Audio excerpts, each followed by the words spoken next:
Well, hello there. Good afternoon. Thank you so much for joining us. My name is Angela Poe Russell, and I work for King 5 Evening. I've been monitoring the chat, and it's so cool to see so many of you stepping up for kids and families today from Snohomish. I see some folks from Casa, Richland. Just thank you for being here. We really appreciate it. I'm so glad that we started with this video because I too wanted to share something that I felt really highlights why we're here today. And it was something I didn't expect. It was someone I know, and I'm going to not name names or how I know this person for the sake of their privacy. But after this person saw that I was hosting this event, he sent me an email, and I just wanted to share a little snippet of it. He said, and then I didn't know this about this person. He said, last year, I became a licensed foster in order to stop my nieces from being moved from group home to group home in the foster care system. Treehouse played a key role in helping ensure they can have as much of a normal youth experience as possible. He had to suddenly take on the care of two teenage girls in addition to his own biological children. He says Treehouse helped us cover the cost of sports. They offer camps. They're even paying for my oldest niece to take driver's education. And he went on to just talk about how the girl's social worker fought to get food vouchers just to cover the increased cost of the food budget. And I don't know, for me, sometimes when the days are long, and I know many of you are in this work, the days are long, it's emotional, and I don't know, for me, it just reminds me of why we're here today, and it is for the children and for the family. So thank you so much for joining us. As a lot of you know, it has been 1 year since the killing of George Floyd. And if we just think for a moment back 1 year ago, we were at the onset of the pandemic, and then the world watched what happened to George Floyd. And at least for me, I don't know about you, but for me, I saw what happened to him. Obviously, it was horrific. For me as a Black woman, it was, I hate to say it wasn't surprising. It was like this reflection of what I knew had been going on for some time. But at the end of the day, I think for all of us, it was this igniter. It was this moment that caused us, for some of us, to protest, to start having conversations, to start speaking up. It was a time to reflect. It was an igniter for our community. We began having conversations that some had been unwilling to have or perhaps didn't think to have before.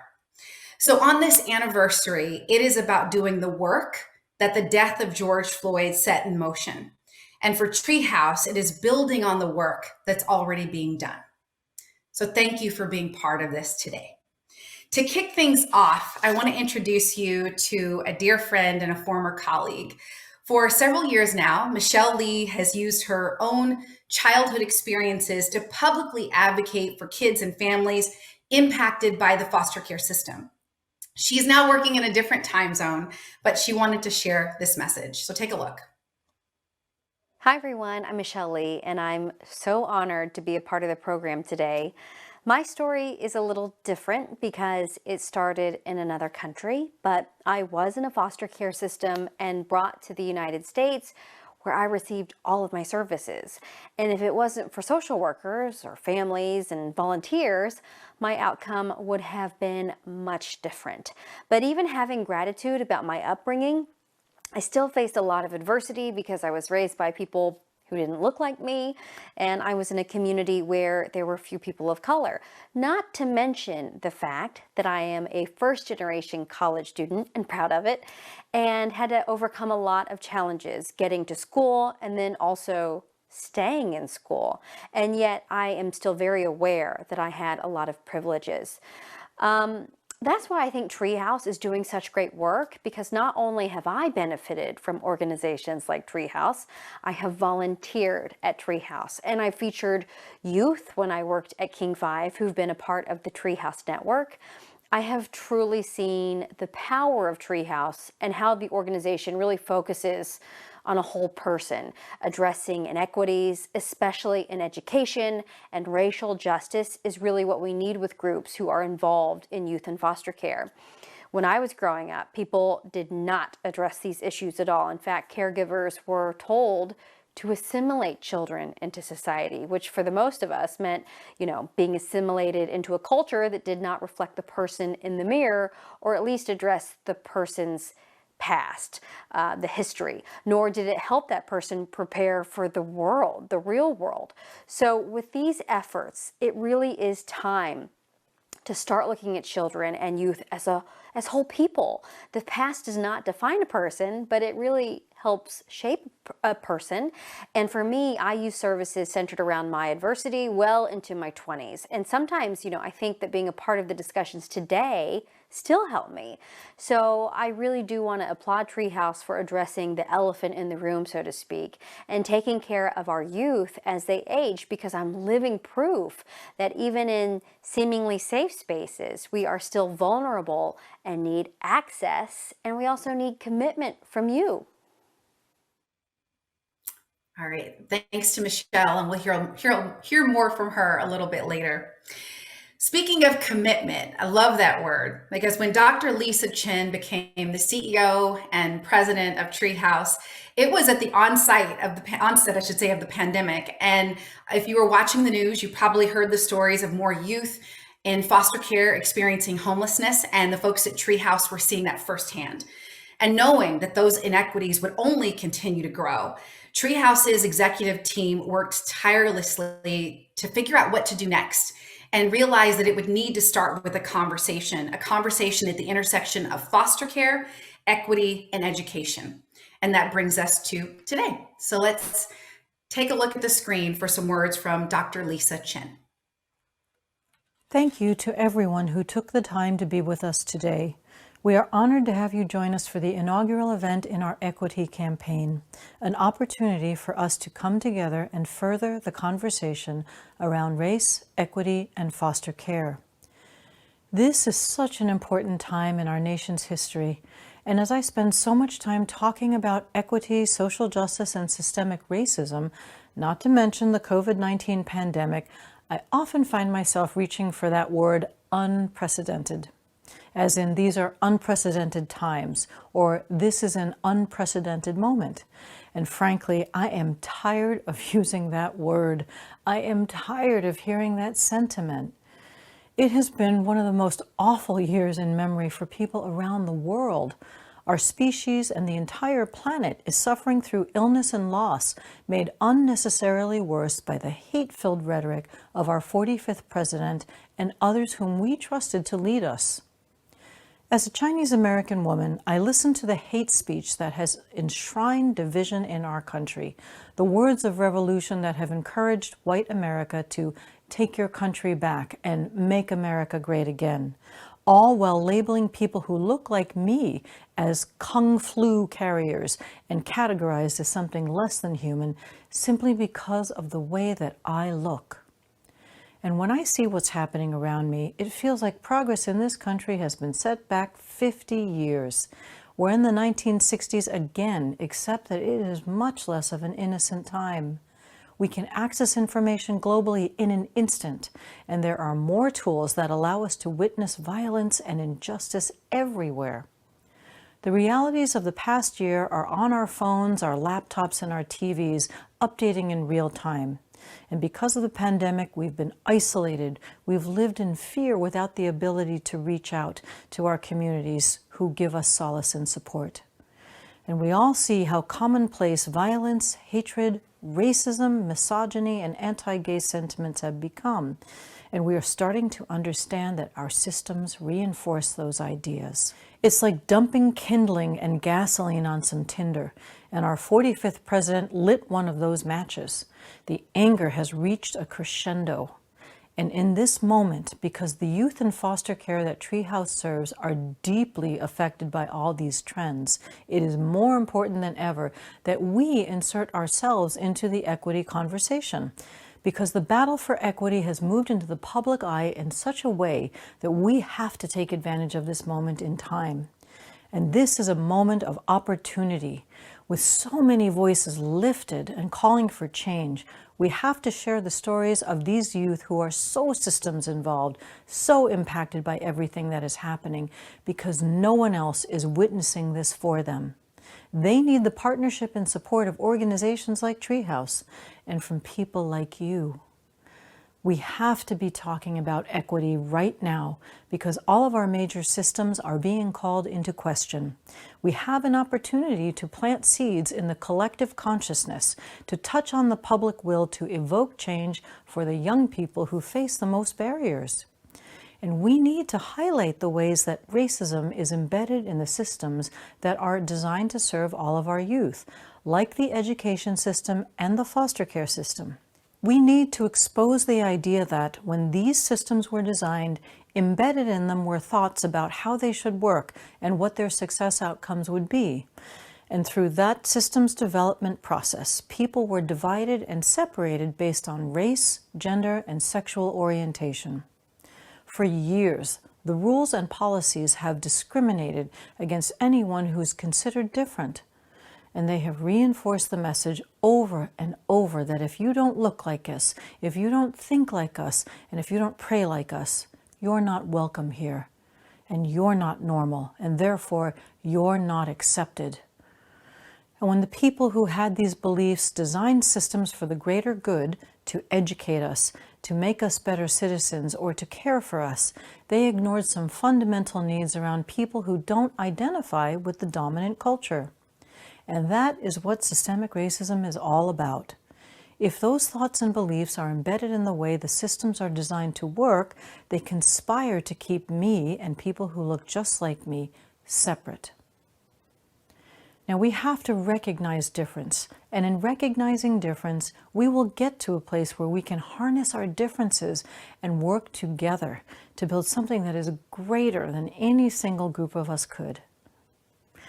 Once that we can recognize and acknowledge differences as a strength instead of as a deficit, and look to those strengths to build something that we can all share, then we as a complete society will understand what equity means. So let's say we were to plan a school curriculum with a group of white people who think one way, and a group of Chinese people who believe something else is more important, and a group of Black women who have different insights. What if we took all of these powerful ideas and put them all together to see what we could build? What do we collectively think a school system or the foster care system should look like? And when we can find common ground and make these decisions together, we can build new systems. We can build things that are greater than anything we could do individually. And that's really the point of equity, to bring us all together. And for those who have come together to join us today, we are the voice of change. We can redesign the systems, but we must do it together. I am Dr. Lisa Chin, and I thank you for joining us today for Treehouse's inaugural Equity Campaign event. I don't know about you, but I feel very inspired now to have this conversation. Bold words and bold action. So thank you so much, Dr. Chin.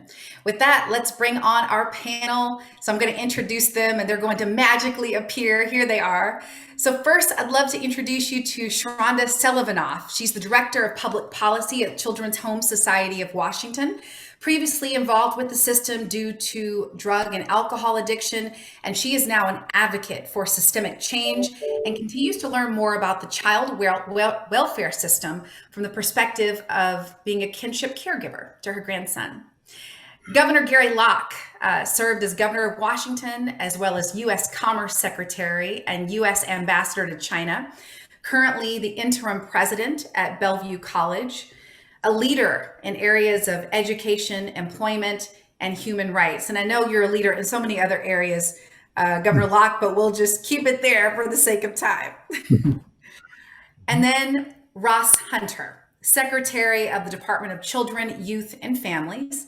He basically oversees the state's child welfare system and juvenile rehabilitation facilities, early learning programs, and other services that support children. You have a big job, I know. And once before, Ross was a state representative for the 48th District of Washington. So thank you all for taking the time to have this conversation. I know we're going to go deep and we're going to go somewhere, right? Let's test your audio. See if I can get a yes. Let's do it. Oh, Yeah. Yes. Okay, awesome. And just so you know, for everyone watching, we mean for this to be interactive. So while we do have questions planned, we are also monitoring the chat. Someone is, and we'll be taking as many of your questions as we possibly can. To kick things off, I would love for each of you to sum up, in your view, the state of the foster care system in Washington and its consequences. Sharonda, why don't we start with you? Well, How would you sum up? I'd sum it up by saying it's tragic. It's tragic for the children. It's tragic for the families. It's very difficult to be a worker in this system. I think all people that come into contact with it at some points experience, a myriad of emotions and feelings. And to really tell you, there needs to be a profound and clear change and a new pathway in the way that we interact with families who are in need of support and not separation. Governor Locke, what about you? Well, I agree. We certainly need to do a lot more for our foster care system. We need to really support the great foster parents that are out there. We need to recruit more high quality, committed, dedicated foster parents like the woman that we saw at the beginning of this program. You almost have to applaud the great foster parents that we have out there who are sacrificing so much, who are not reimbursed that much from the state and therefore need the resources and the benefits and the support of organizations like Treehouse. But they're giving their heart and soul, and they're doing it for the love of children. We also need to do more in terms of just supporting the kids who are in the foster care system, providing them the opportunities, the support, activities, but also help in academics and helping them get on to college. Nationwide, only about 3% of the kids in the foster care system, the youth in the foster care system, ever graduate from college. And we know how important a college education is, whether it's a 2-year or a 4-year degree. We in the state of Washington are actually among the trailblazers in terms of providing support for youth in the foster care system, enabling them to stay in the foster care system if they're going on to school well beyond age 18, which is basically the cutoff for most programs in other states. And the legislature has really stepped up with a lot of funding, scholarship programs, financial aid programs for foster care youth, and many other private organizations as well. But still, there's so much more that needs to be done. Exactly. We're going to talk more about that in just a minute. But first, Secretary Hunter, I want you to be able to weigh in on this question too. So I run the risk here of being the wonky numbers guy in this conversation. I want to sort of give a sense of how the foster care system disproportionately impacts kids of color. So we publish data as an agency every year. Here's this year's report that looks at really a disproportionate. And what we see is that about 80% of the disproportionality in placement for American Indian kids, which is 3 times higher than it is for white kids, comes from the reports coming in. It's about 90% of the difference for Black children. American Indian children are reported almost twice as much as their white counterparts, and over half again as many Black children are reported to us to our hotline. At every step then along the process, the disproportionality gets worse at almost every step. So we calculate an index for that, and I won't give you all of the numbers on this, but so when we screen in, more Black children get screened in than proportionally came in. Not a whole lot more, but enough more. We place more Black children than we do white children, and again, even higher percentage as it gets further along the system. The length of stay for Black children or American Indian children is about a third, again, what it is for white children. So these are all really significant differences of impact on the system for kids of color. And I'm using two different subcategories of children of color because I think it's more useful to really break the data down specifically by race, because you see significant differences, and we ought to not have these differences. Thank you for going into that, because that was where we were going next. And Sharonda, I want to give you a chance to get into that about what most needs to change in the system right now to advance equity. Well, I mean, working off of Secretary Hunter's points, what we recognize and understand through the data is that more families of color enter into child welfare. And so the first area is prevention. Why are families coming into care? And what do we need to do to change that? Part of that is in poverty. What we know is one of the indicators is that most of families, I mean, a very, very small percentage of families are below the federal poverty line.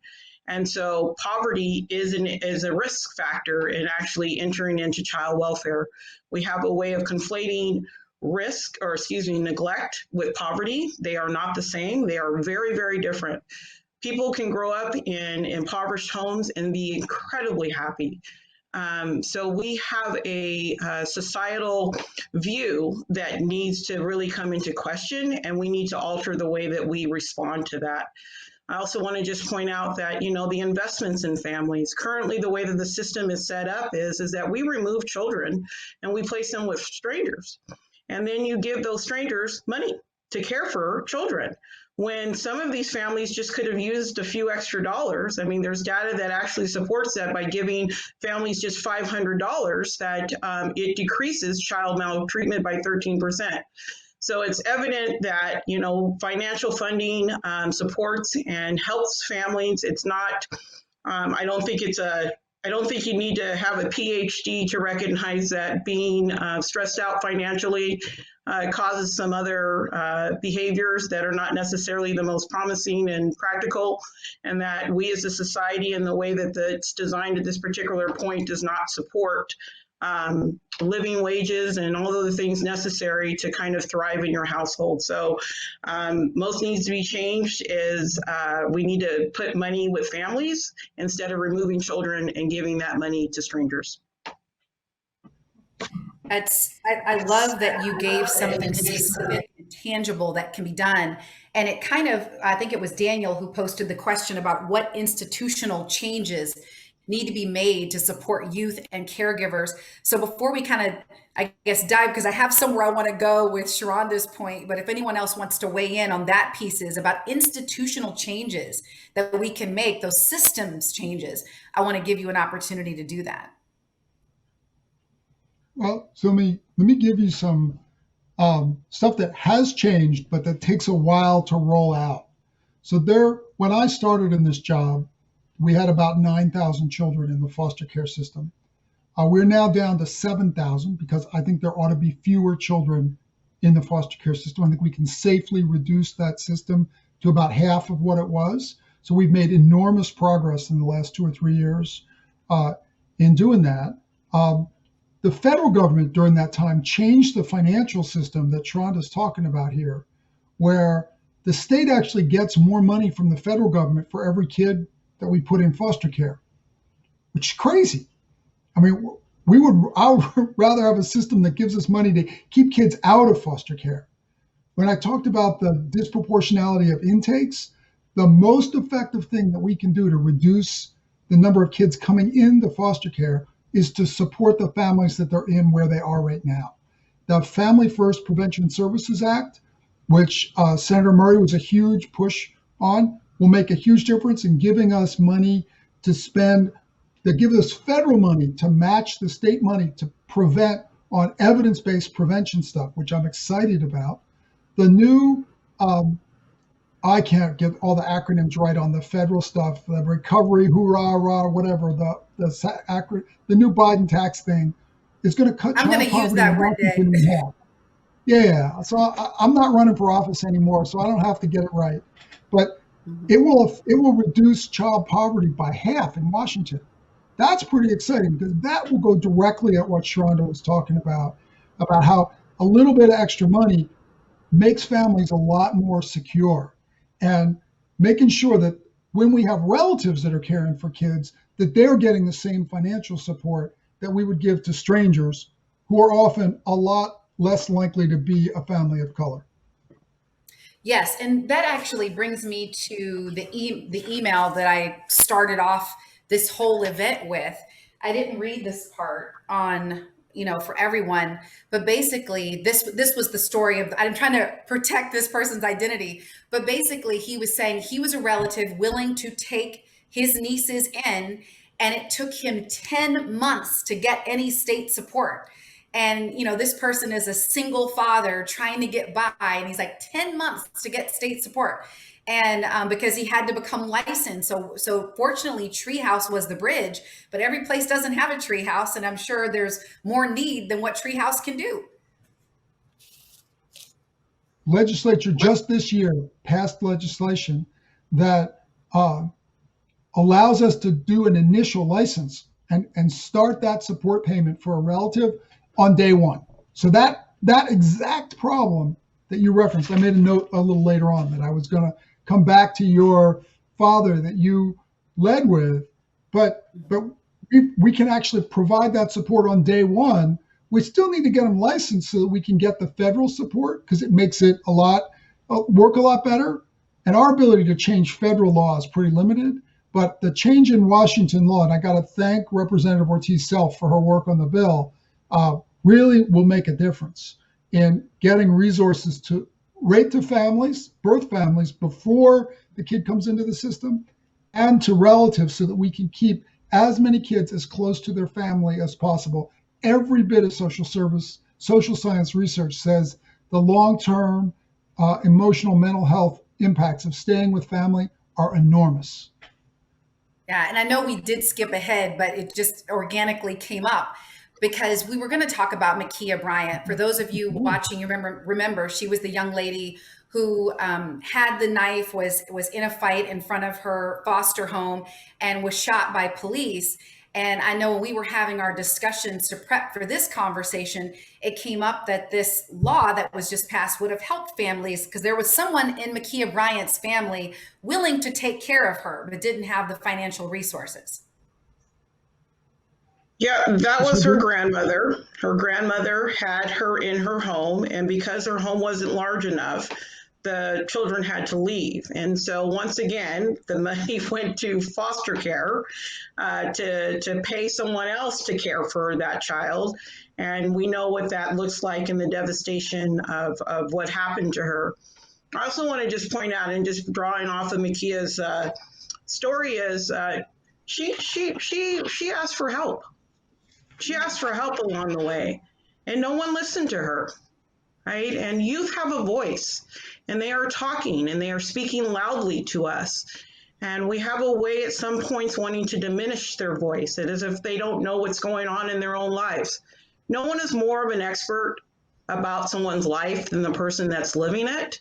And it's really imperative that we actually hear them and value their voice, as they are letting us know what their needs are, and being responsive to that. So there's so many things that went wrong in that, but outside of the financial piece, I want to just really emphasize she was speaking really loudly and no one listened.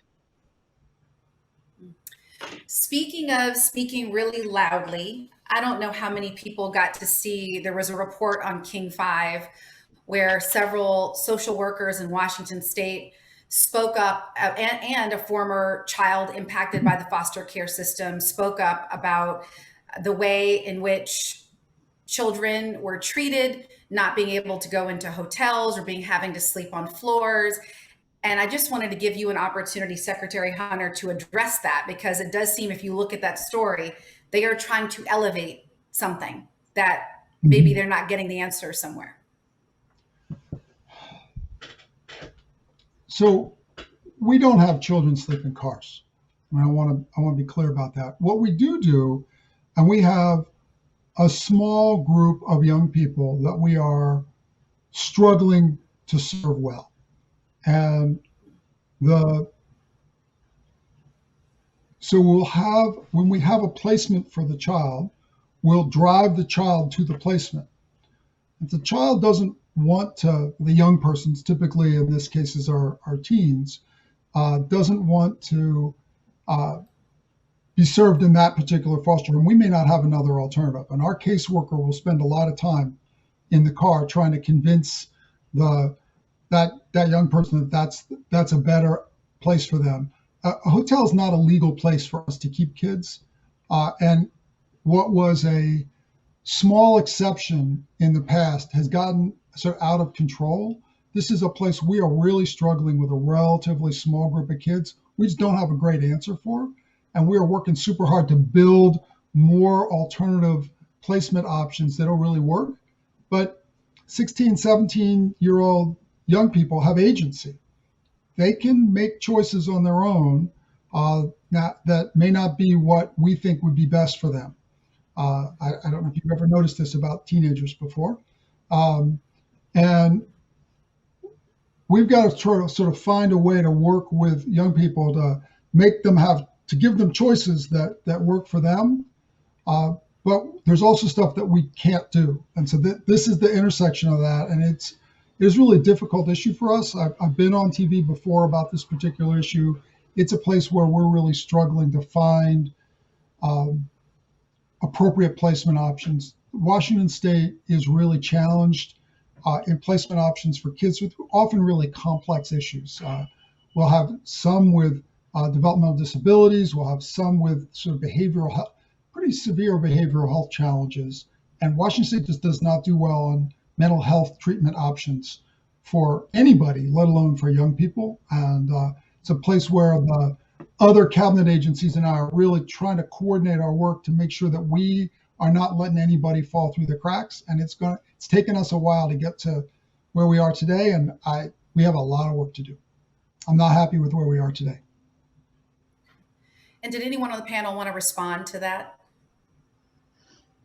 Yeah, I mean, my only response to that really is that, first of all, I want us to recognize that when children are in care and they have multiple placements, it exasperates them. It is trauma, it is unrelenting, and there is a response to that. And so the position that, they're hard to place, I just think it's important just to recognize that the system itself actually perpetuates some of what's actually happening for these children.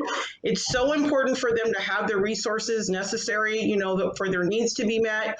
Some of those needs can be met, in a robust service array. Some of those are just by connection. I don't want to disconnect. I don't want to discount the importance of what it feels like and what our needs are, our instinctual needs to be a part of, to feel like we're wanted and needed. And we can achieve some of this by working differently with families, really putting a lot of resources and a lot of time and effort into keeping families together, looking for those close connections that children identify. Once children go into care, it is, and I like to say, it's just a beast.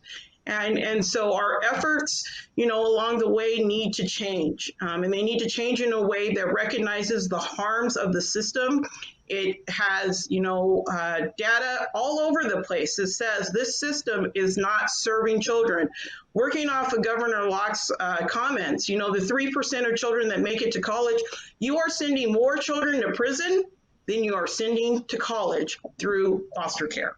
So we have got to look at this completely different and approach it and start to write this in a way that we have never quite done before. I'm not here to disparage the system. Secretary Hunter is doing an amazing job, and it's not an easy job that he has been charged with by any stretch of the imagination. This is a call to us as community members. This is a call to each one of us as a person in humanity, that we are charged for serving one another in a way that maybe we hadn't really thought before. So those are my comments. Thank you so much for that. And I love what Secretary Hunter said about trying to admitting that it's an area where you are struggling, and it sounds like there are a bunch of people on the chat wanting to jump in and help. And Sharonda, it looks like your focus is on not fighting the people but trying to make the system better, and that is inspirational. So thank you for that. Governor, and I have some more questions coming in while I compile those. I promise I'm going to get to them. Governor Locke, I'd love to hear from you. You've been an advocate on so many issues in Washington State and honestly, nationally. When you look at what we're talking about, why is this an issue that really should concern us all? Well, we know that if children don't get a good start, whether it's in the family or in the schools, the probabilities of success and leading productive but wholesome lives are diminished. As Sharonda said, only 3% of youth in foster care ever get to a college education, and more of them go into the prisons and the criminal justice system. So that has a huge impact, not just on their own lives, but on their families, their immediate families, brothers and sisters, parents, but the children that they might have themselves. So if we really care about really giving all kids the opportunities for success, and we're talking about an equitable system, a fair system, we've got to intervene with families at a much earlier age. And as Sharonda was saying, we need to be helping, and as Secretary Hunter was saying, we need to really provide more focus and attention on helping families stay intact and thrive. The fact that we put more money in after there's a crisis instead of trying to prevent that crisis it's not good economic sense, and it's already perhaps way too late. And then you get the kids into the foster care system, and we know that despite the great foster parents out there, we don't have enough. They're moved around from home to home. They already have some behavioral issues, and it's very hard to maintain that type of consistency and longevity with respect to a placement. And so you hear the stories of kids moving all the time, and that's not good for them, and it's certainly not good for society. And so we're almost consigning them to failure. And you have to have so many organizations trying to beat the odds, so to speak, whether it's Children's Home Society, Treehouse, nonprofit organizations that are providing care here, or scholarships here or there. So we really need to have a much earlier focus and have the attention on helping families be thriving, successful, and intact. Thank you, Governor Locke. We had a couple of questions in the chat that I want to get to. Pam was asking if there's any ability to fund something called neurofeedback for kids with developmental PTSD or ADHD. And she was talking about some data being out there that it's more effective than counseling or pharmaceuticals or in conjunction. So I don't know who might be able to weigh in on that, who knows about neurofeedback and where we stand as a state on it. So I think that one's for me, but in my former role as a guy who wrote budgets for the state, specific programs that are available are, in this case, it sounded like that program is designed at kids with developmental disabilities, which is a DSHS thing rather than a DCYF thing. And this is one of the challenges we face, is that kids who are in the space in between multiple agencies, it's either provided by their healthcare system or by us, are really driven by complex, usually Medicaid funding rules. I don't think any of us on this call are likely to know the answer to that specific question, but if we get the contact information for the person who asks that specific question, I can get someone to follow up and answer the question specifically. Yeah, I remember when I was watching the report on King 5 that we talked about a little earlier, and one of the social workers saying how so many kids come, very traumatized, like they are experiencing trauma. And the first thing I thought as a viewer was just, okay, what when I say treatments, obviously what kind of counseling is being used there to kind of address that and be able to navigate it in a healthy way. And so, fair question. Mhm. Yeah. Okay, so I think there was one more from the chat that I'm going to do. Oh, yeah. And this kind of ties into that. Having adequate mental health resources to accommodate appropriate needs in foster care children to reduce trauma should be the first preventative measure. And yeah, so I guess that was more of a comment, just saying about being able to address the trauma piece should be the first thing. Thumbs up from Secretary Hunter on that. Okay, I want us to put, I mean, if we were to just imagine, and I know that Sharonda, you've talked about this a little bit, but if there's anything else you want to add, feel free. Everyone else can weigh in. When you think about the foster care system in its ideal state, what does true equity in that system look like? Angela, that's going to be a hard question to answer. And I'm going to tell you why. Because first of all, the system itself, racism is embedded in it, and you are going to be hard pressed to get rid of that. It's just not going to happen. And so I want us to be able to really have realistic reimagining. And so in that reimagining, I will go back to once again that, you know, we have to stop children from going in. I like that parable of, you know, the one fish and the babies coming down the water, and the one person goes running after, and they like, you know, we need to figure out why the babies are coming into the water, and the person goes running off, you know, because he's trying to save the one child, and the person runs off and goes, I'm trying to figure out who's putting the babies in the water. So that is, you know, our issue. And our issue is that children need not go into child welfare. I mean, it's a starting point, and structural racism beyond that is in health disparities, economics, criminalization, education. So child welfare is a starting point. And so our investment into families, our willingness to look at ourselves a bit differently, we have a narrative. And the narrative in American history is that people of color are dangerous. They are threatening. They need oversight. They need surveilling. None of that is true. And we as a society and we as a nation must confront this and be willing to change the way that we respond and interact with one another.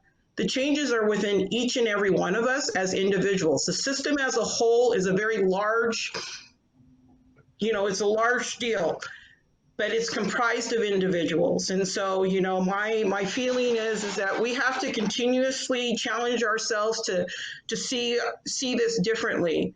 The narrative that is told is that feeds this system is that, you know, these children need to be saved, and they need to be saved from horrible people. And we don't look at that parent, and we don't look at their history, and we don't talk about their background. We just say, we're just going to take your child, and we compound their trauma, and they never get healing. And so there's so many opportunities for us to do this differently. So the core of it is that once people are in the system, it's too late. In my opinion, it's just too late. I mean, and the system's done some great things. I also want to I want to just be in all transparency. You know, my daughter was the driver for me to get sober. I had a time limit that the system said, if you don't get your act together, you know, your child is going to be adopted out.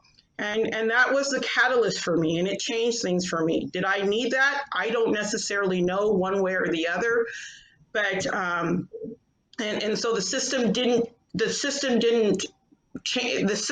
rip me apart, right? It helped to transform me in a way that is really meaningful. And I'm grateful for that. And I'm grateful for the people that I encountered along the way, because they really contribute significantly to who I've become. But that being said, most of the people that added to the transformation were not in the system. They were providers that I actually could have gotten to outside of child welfare. I didn't need child welfare necessarily to get to where I'm at today. I needed the services that child welfare, you know, helped me to get to, but they didn't pay for it. I mean, those services are available through Medicaid. I mean, they're all there, right? So yeah, it's a loaded question for me, and I'm a disruptor, and I think that the child welfare system should be there for the most extreme cases, those physical and sexual child abuse cases, and I think cases outside of that we have far many other resources that do not require child welfare. Thank you for that. We love disruptors. We need disruption. It's clear. So thank you. Governor Locke, did you want to weigh in on what is true equity in the foster care system look like to you, and this reimagining when it does have such, racist history? Wow, I mean, it's kind of like Sharonda indicated. We need to try to avoid placing people into foster care in the first place, because we know that the outcomes in foster care, despite all the great intentions of many people, from foster parents to nonprofit agencies and government agencies, the outcomes are still not good.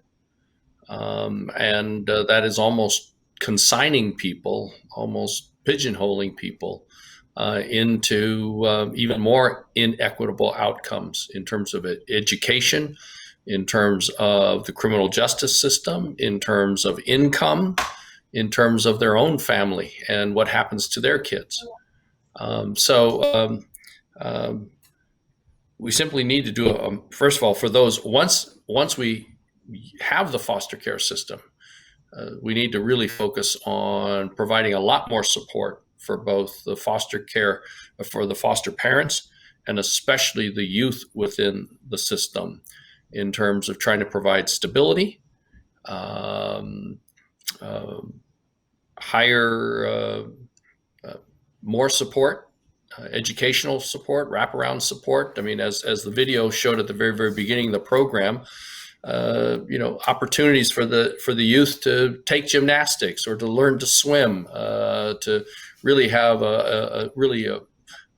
as innocent a childhood life as possible, and to explore, and then to really make sure that the education system is providing some sort of services, especially as children move around from home to home. We, of course, need to try to make each of those homestays or assignments and pairings with foster parents much longer. But recognizing that many foster youth do move from placement to placement, trying to provide some sort of continuity in their education system, and then counseling services, mental health services, and then motivating them to consider a college career, whether it's a 2-year or 4-year degree, and making sure that they are not held back financially from achieving those dreams and pursuing those dreams. Governor Locke, I'm glad you mentioned those mental health services, because someone asked about the wraparound services for families in crisis, specifically waiting for the complicated and limited process of referrals to services. How can we as a society encourage resources for necessary health services? So in other words, where are we, Secretary Hunter, on being able to get something more immediate as opposed to these complicated referral processes? Is there anything in the pipeline? I mean, I always have complicated answers, right? Because I'm the bureaucrat on the call here, right? Governor Locke has sort of passed his bureaucrat stage, and I'm finding I agree with both Sharonda and with Governor Locke in that we want to keep as many kids as possible out of the child welfare system, but there are some cases that are really scary that we got to figure out how to manage. And when we have a kid in the system, that's now become our child, and we have to take responsibility for the child. We're not going to get past 3% college graduation rate if we can't get past a 43% high school graduation rate. And one of the things that Treehouse does that I'm most enamored of is their work on the education advocacy, where we assign an education advocate to every single kid in foster care so that person will work with the foster child on their educational journey to try and keep them in school. It's a pretty effective program. We're excited about it. Legislatures replicating it all over the state. Services are not actually universally available, even if Medicaid pays for them. The availability of effective substance use treatment outside the I-5 corridor is incredibly limited. It's almost a joke that it's just not available. It's not available where you need it, which is right where you are. When we've got someone who's at a moment where they're ready to make a change, we need to say, and you have an appointment in 20 minutes, can I get an Uber to take you over there? Rather than you're on a list, call these 6 people and see if one of them can see you in 2 months. Because that's just not going to work. So part of our job is to use the funding through the Family First Act, through the work that the legislature's given us to curate those services all over the state. There's a huge body of evidence-based services that we can do, and we have a tough row to hoe to make that stuff available everywhere across the state in order to provide that support to families before they get into the system. And then we also, once we do get some kids, hopefully a lot fewer, and hopefully they stay with us for much less time. But if they do, we need to make sure that we are really focused on getting them what they need, ideally staying with a relative. All the work that we've done to make it much more possible for a relative to get both licensed and to get the financial support up front, payment at the start of a placement rather than once they maybe get licensed 10 months later. What we find is almost none of the relatives wind up getting licensed. It's crazy. We have to fix that system. And that's on us. And so the legislatures now, just a couple weeks ago, left town, thankfully. I love them, but I like it when they go home. Governor Locke smiled, and I can see that he has the same reaction. My position on that has changed a lot since I was a legislator. It's funny.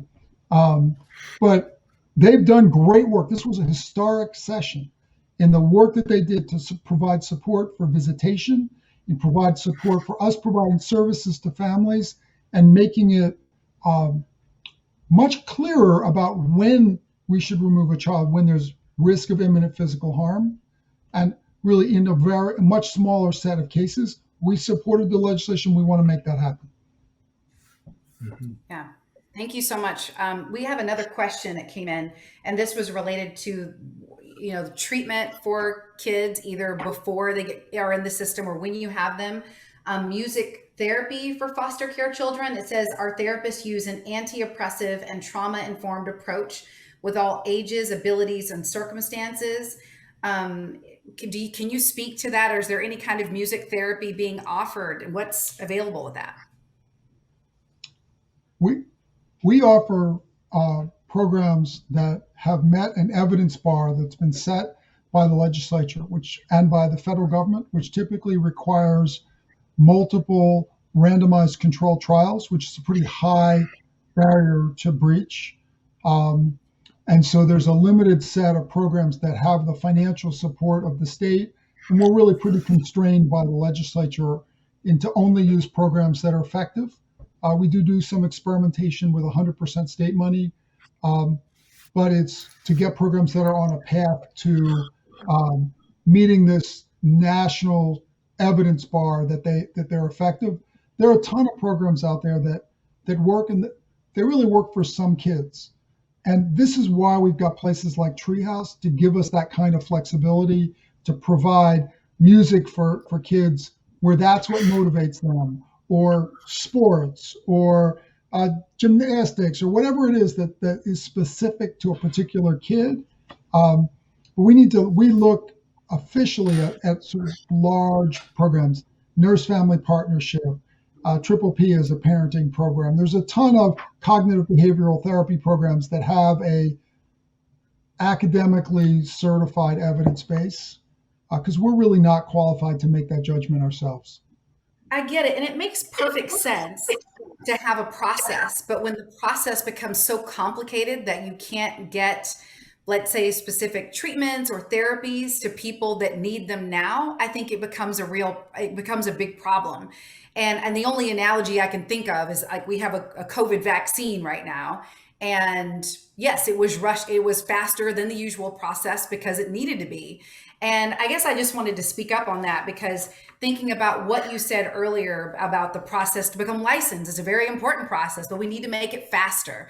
And so it sounds like to me, you're saying if you want to offer something, it needs to go to the legislature if it hasn't already met all of these really high standards. So when I got the Moderna shot, it had gone through a randomized control trial with over 30,000 participants. Of course, absolutely, yes. And showed stunning evidence of effectiveness. And absolutely. I was not and I love those 30,000 people who volunteered to be part of that trial, but I'm not asking foster kids to be part of that trial. I think that's the thing, is when you do an experiment, some of these didn't work so well, and we want to make sure that the ones that work well are the ones that we're using. And so the legislature writes laws that we're constrained by. We are required to follow the law, which sometimes drives me crazy, right? Like, what is this crazy law? And oh wait, I wrote that one, right? But it's this is the part of being in a country where we do have a rule of law, not a law of rule. And of course, and I just want to interject, because I certainly wasn't trying to say that say, just to be clear, I have my vaccine that went through some process and wasn't tested on people. I'm just saying it was a rapid thing that we moved forward. And I think some of the therapies that have been mentioning, like music, there's been years of studies related to music and all kinds of, I don't have them in front of me and I can certainly do my deep dive, but it's not like these are out there. That's all I'm saying. So I just didn't want it to go to that.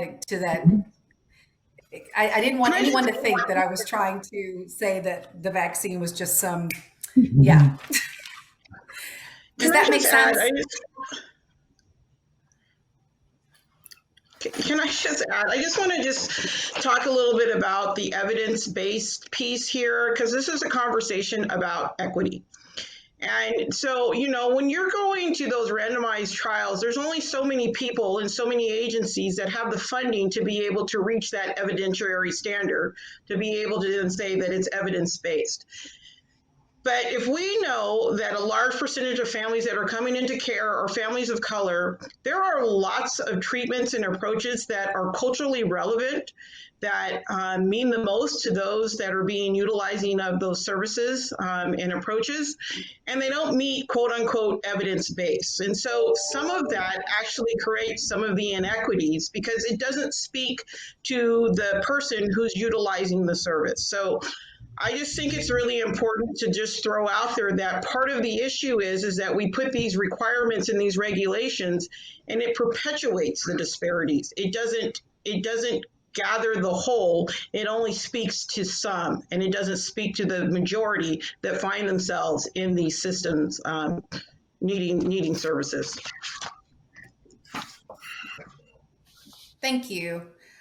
Okay, so I want to be mindful of time. We have a couple more questions, and then I'll get to a couple of bigger picture things. So first, a comment, because I think it needs to be said, and basically talking about access to mental health care. Heather saying she couldn't get her daughter into care until we ended up in the children's emergency room twice, like access to care. And you're nodding your head, Secretary Hunter. Is there something being done to, I mean, is there I've always had the perception that there is a shortage of mental health professionals, particularly for children in our state. You are absolutely correct. There is a shortage of mental health professionals overall. There's a shortage of mental health professionals for children that's even worse than the overall shortage. There is I'm not sure I'm going to get all of the efforts underway. This is something that's being done mostly through the healthcare authority, because this is not something that's being done just for children in the foster care system, which is what would happen if we were doing it.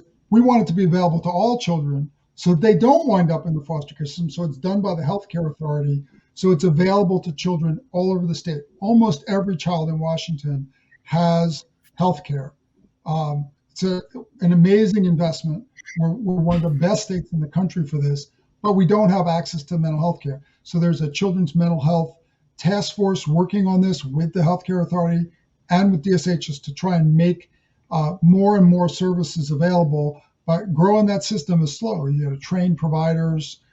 It's challenging work, and it probably needs higher reimbursement rates in order to attract more providers into the state. Thank you for that. I want to ask this question for everyone on the panel. When we think about change for youth experiencing foster care, and we've talked about so much during this conversation thus far, what are some of the things the community can do to help? We have a large number of people gathered today. What are some things we can be doing to help, to make things better in the systems and throughout? Well, I'll chime in, and I think that we need more people to step up to be a foster parent. We need more support for the various programs, nonprofit agencies like Children Home Society that work with families to help keep families intact and thriving so that they don't ever need to go into the foster care system. And so people need to just really pitch in any way they can. And if they don't have the time to be a foster care parent, then help financially to organizations, whether it's programs that keep families intact, to providing mental health services and nonprofits that provide some of those services, to just providing funds to Treehouse and every other organizations that's so involved in this entire continuum.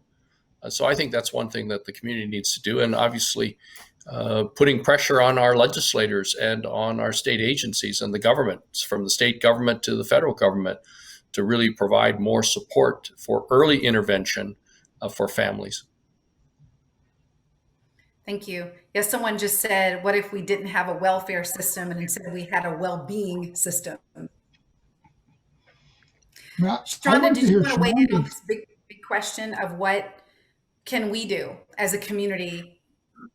What are some things we should take away and say, we're going to, let me just say this before you jump in.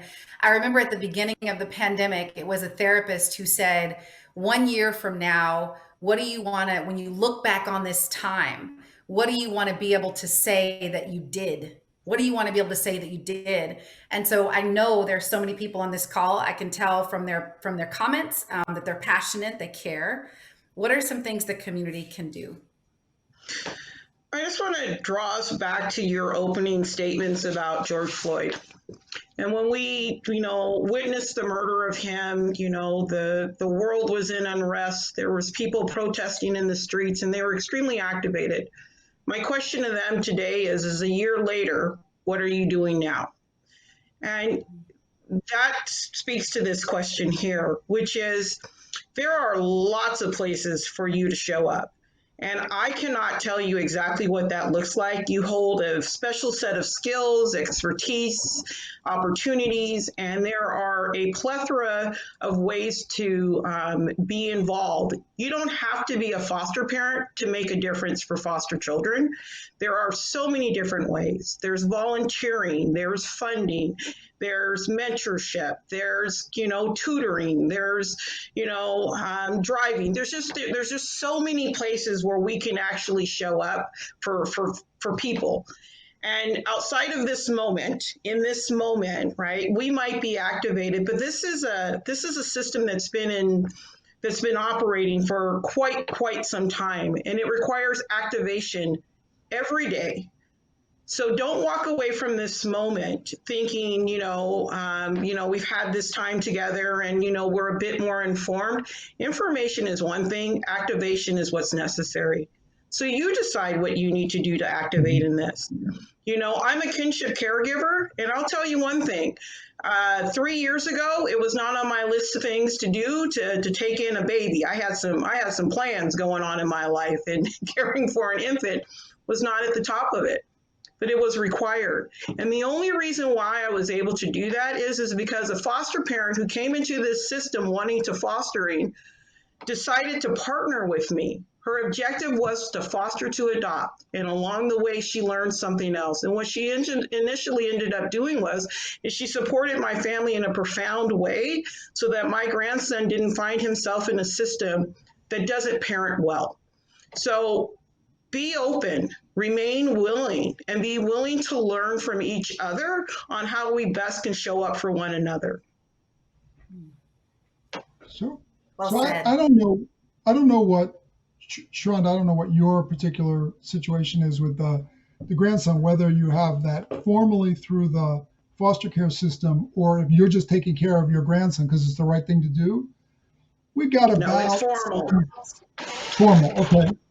So we think that for every Shrounda, there are 9 other people, mostly grandparents, taking care of a kid or more than one kid because that's the right thing to do.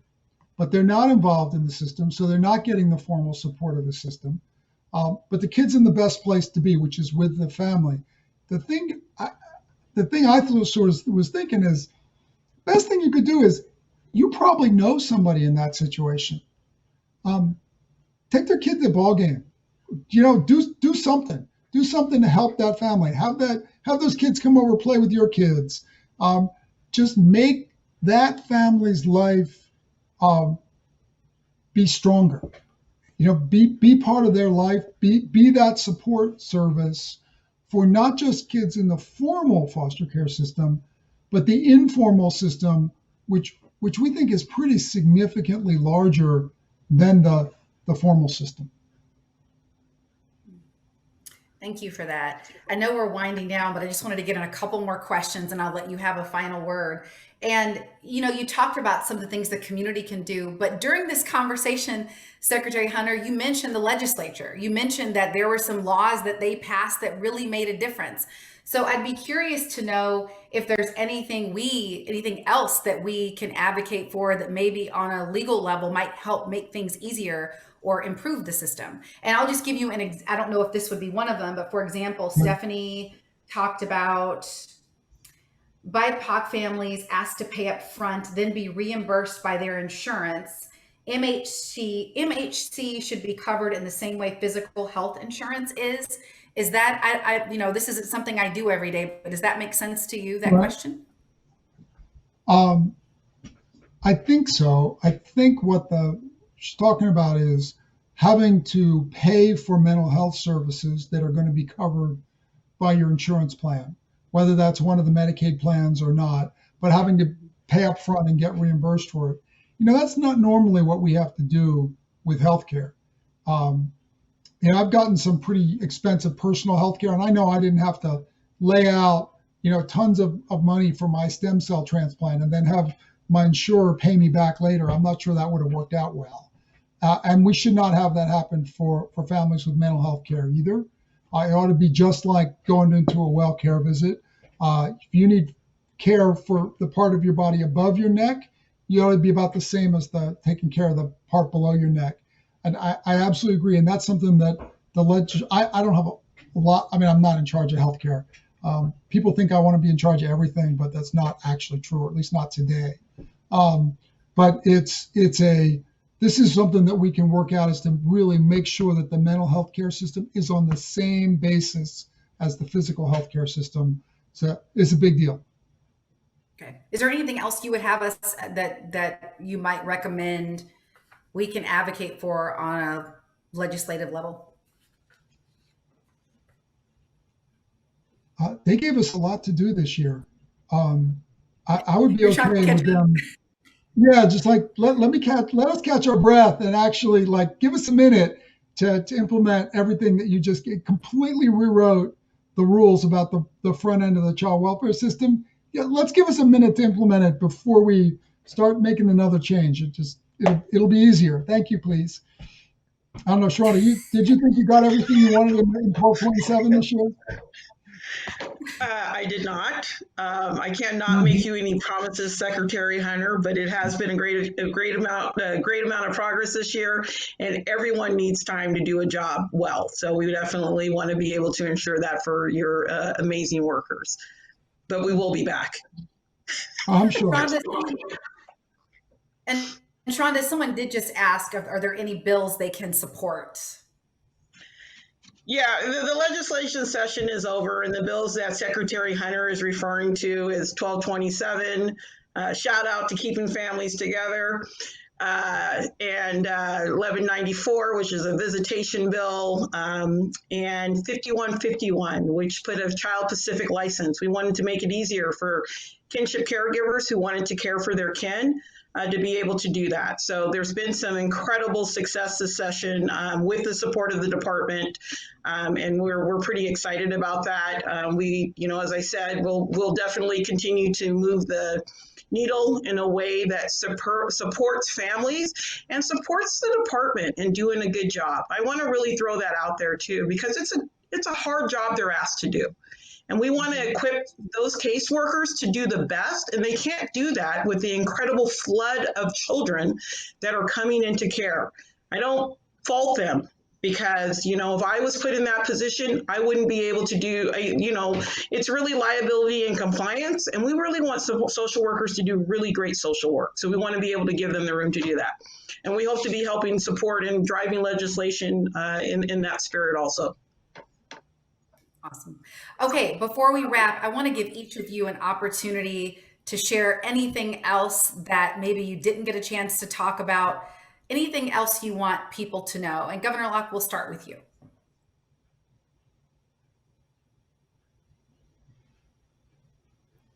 I know we've been saying that we want to. Yeah, I know we've been saying that we want to try to keep kids from even entering into the foster care system.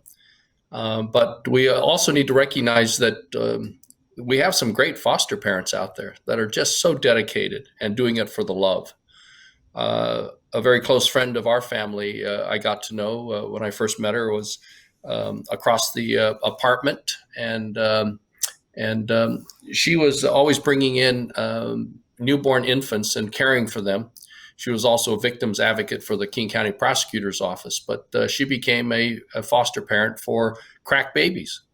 And it was just incredible to see the love and the devotion that she put out for those babies, and how emotional it was for her when the babies were then reunited with the birth mothers after the mothers overcame their addiction, or if it ever came to be, unfortunately, the babies were put up for adoption.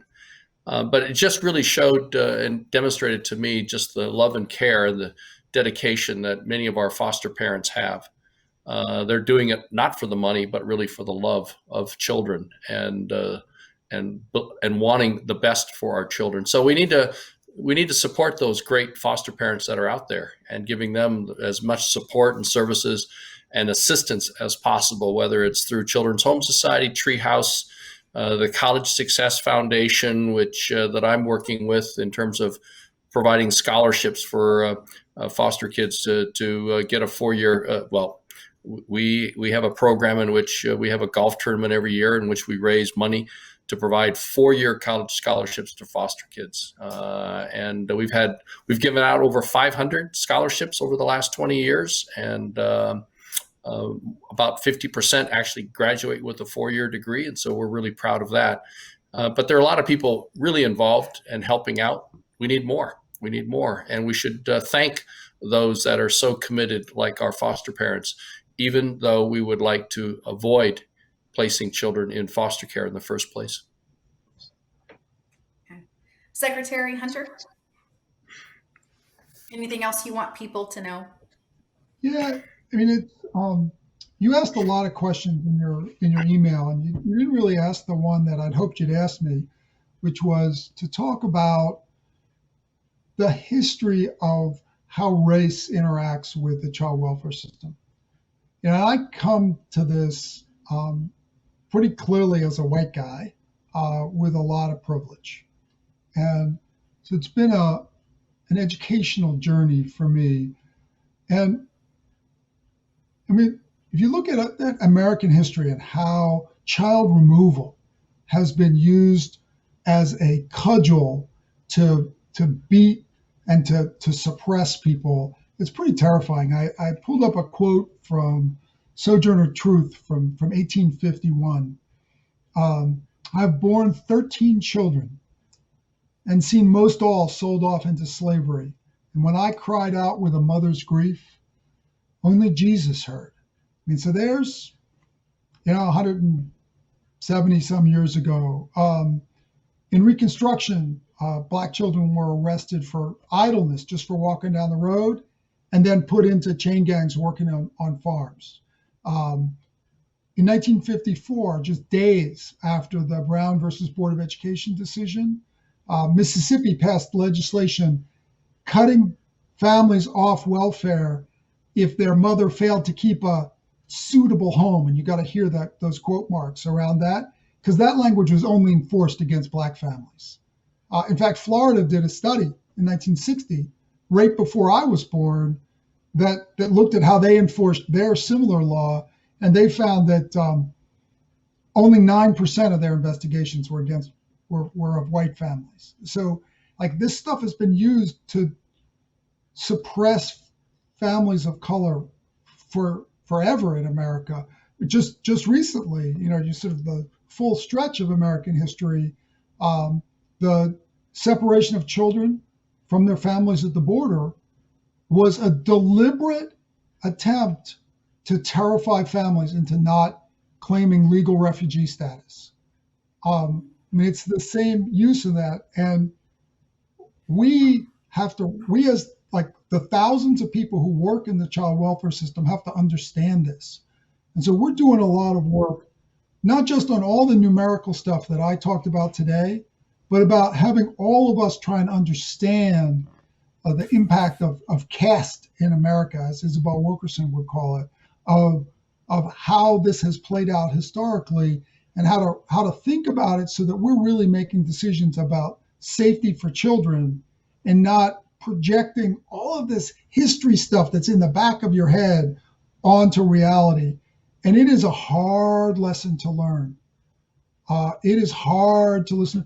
When you want to really listen to it, talk to some people in the tribes elders today who were placed in boarding schools. Up to a third of the children in some tribes were removed from their family, not allowed to go back, placed in boarding schools, often in Pennsylvania or Florida, far, far away, in order to destroy the tribe's cultural identity and take their land. It wasn't about child safety. It was about taking the land. And this stuff is hard to see, and it's hard to unsee.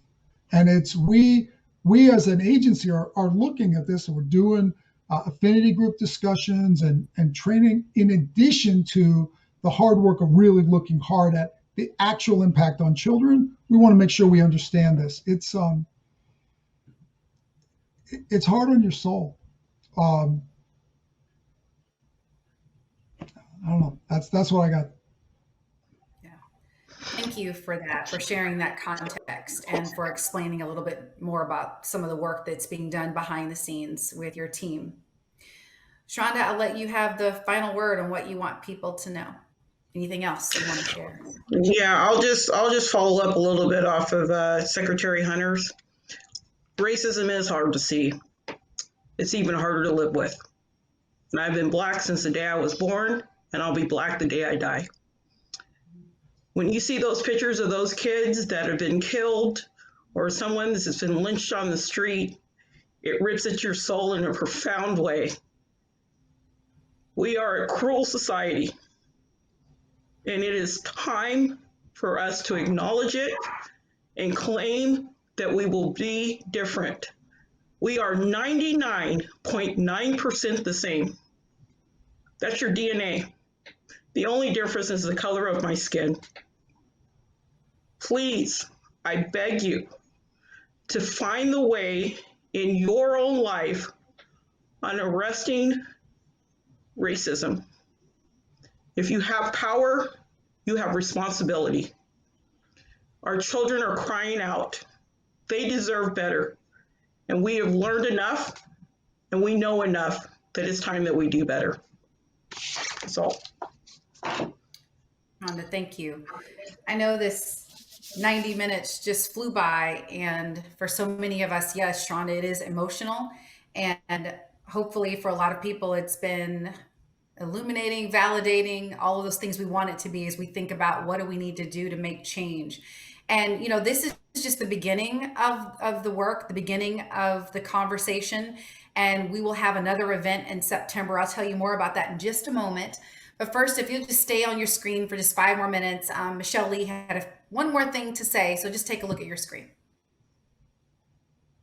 So there is so much great work being done at Treehouse. One of my favorite days volunteering actually involved helping youth find outfits for prom pre-COVID. It was something that, it was so simple, but so many young people were absolutely thrilled. And, you know, the joy it gave them really lifted my spirits as well. So that was really fun. But when I look back on my upbringing, you know, I think education by far changed the trajectory of my life. It helped change the direction of my family's life. And people would never really know that I had so many socioeconomic challenges to overcome. Honestly, I think some of that is because of the bias people have with Asian people. And like I said, I still know that I have a lot of privilege in this world, and did at the time, even then. But that being said, those of us who've been touched by foster care have kind of an extra layer of adversity that is complex and unique to each person. And then throw in race, it gets even more complicated. I know half of youth in foster care graduate high school, but I also know Treehouse is committing to 90% high school completion by 2027, which is great. Even just a few years ago, I remember Treehouse nearly doubling the high school graduation rate in 5 years. So there is proof that when the community invests in individualized youth in foster care, they can have the audacity to dream and become these successful adults. It's truly amazing. There are so many great programs from Treehouse, whether that is helping with clothing, to driving assistance, to tutoring. We really need to find more ways to help Treehouse help these youth. Treehouse is really one of the most innovative organizations out there, if you ask me. So let me just leave you with this. When you are able to dream, that is a really amazing way to self-love yourself. When we teach kids that they can love and invest in themselves, you get a better world. I'm living proof it's worth the effort. And so I'm asking you to make the commitment. And it really does start with Treehouse. Well, thank you all so much for showing up today. A big thank you to our panel, Governor Gary Locke, Secretary Ross Hunter, and of course, Sharonda. Thank you for your advocacy and for being so bold, for telling the truth today. And again, this is the beginning of the conversation, and we will have another event in September, calling it Credible Messengers. You will hear directly from youth impacted by the foster care system. I'm so excited to hear what happens next for each of us. I love the way Sharonda put it, that, you know, we each have our different skill sets and talents, and we'll find ways to use them in the coming months to see what can we do with the information that we now have. And it started with showing up today. So thank you so much for all that you're doing in our community. I know those of you are already doing the work. Have a great day, and we will see you in September, but hopefully we will stay connected through Treehouse.